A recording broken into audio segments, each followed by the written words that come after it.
कोरियामा बस्दा कुनै पनि भाषागत समस्या पर्नु भने के गर्नुहुन्छ? प्राय सबैले ट्रान्सलेटर युज गर्ने हो। आज म तपाईँलाई एउटा यस्तो हटलाइन बताइदिन्छु जसले तपाईँलाई जतिकै 24 घण्टा 365 दिन नै फ्रीमा दोभाषीको सेवा दिन्छ। त्यो हो 1577 1366 अर्थात् थानोरी कल सेन्टर। धेरैले सुन्नु पनि भएको होला। यसले चाहिँ दोभाषी मात्रै गर्ने होइन, कोरियामा बस्ने विवाहित विदेशी महिलाहरूको विभिन्न समस्याहरू जस्तै यौनजन्य हिंसा, घरेलु हिंसा लगायतका विभिन्न समस्याहरू, भोइस फिक्सिङ जस्ता मुद्दाहरूमा चाहिँ तपाईँहरूलाई सहयोग गर्ने गर्छ।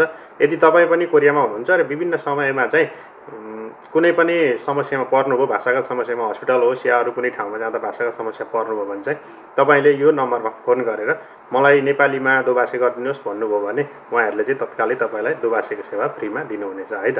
यदि त्यस्तो समस्या परेको छ, तपाईँहरू कोही हुनुहुन्छ भने चाहिँ भाषागत समस्या परेर अलमलमा पर्नु भएको छ, के गर्ने, हस्पिटल जान समस्या परेको छ तर दोभाषी गरिदिने कोही छैन, भाषा जान्नुहुन्न भने चाहिँ तपाईँले यो सर्भिस पनि लिन सक्नुहुन्छ।